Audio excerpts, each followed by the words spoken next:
Bonjour à tous, alors dans cette vidéo on va apprendre à multiplier un nombre par une fraction. Donc si on veut calculer, donc la définition c'est calculer une fraction d'un nombre, c'est multiplier ce nombre par la fraction. Exemple, on va essayer de calculer les 2/5 de 20. Les 2/5 de 20, on va faire 20 fois 2/5, comme c'est écrit ici. Ok? Donc il existe 3 méthodes pour faire ce calcul. Donc pour faire le calcul, 20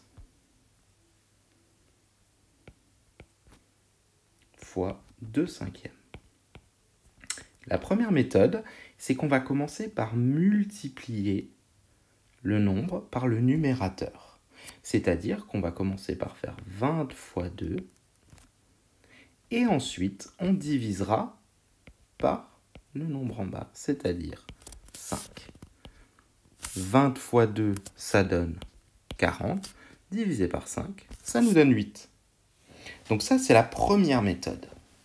Ensuite, on a une deuxième méthode, quand on veut faire 20 fois 2/5.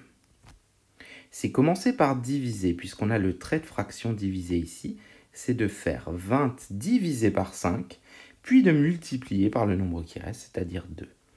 De faire 20 divisé par 5, et de multiplier par le nombre qui reste, c'est-à-dire 2. 20 divisé par 5, ça fait 4, fois 2, ça donne 8. Il nous reste une dernière méthode, et c'est la troisième méthode, si on veut faire 20 fois 2/5.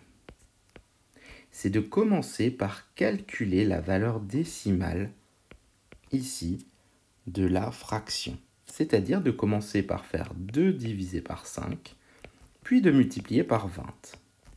Donc 2 divisé par 5, ça fait 0,4. 0,4 fois 20, ça donne 8. Voilà, vous avez donc 3 méthodes. La première, on commence par multiplier.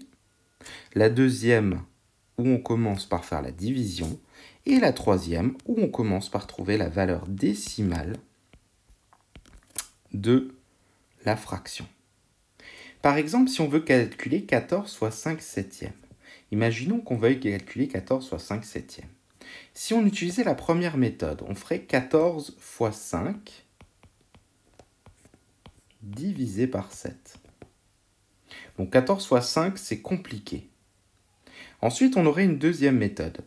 Ce serait de faire 14 divisé par 7 et à la fin de multiplier par 5.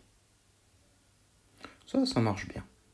Ou bien on pourrait faire 5 divisé par 7 et à la fin multiplier par 14.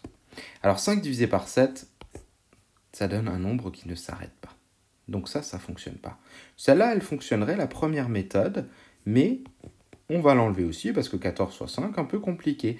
Alors que si on fait 14 divisé par 7 et qu'on multiplie par 5, 14 divisé par 7, ça donne 2.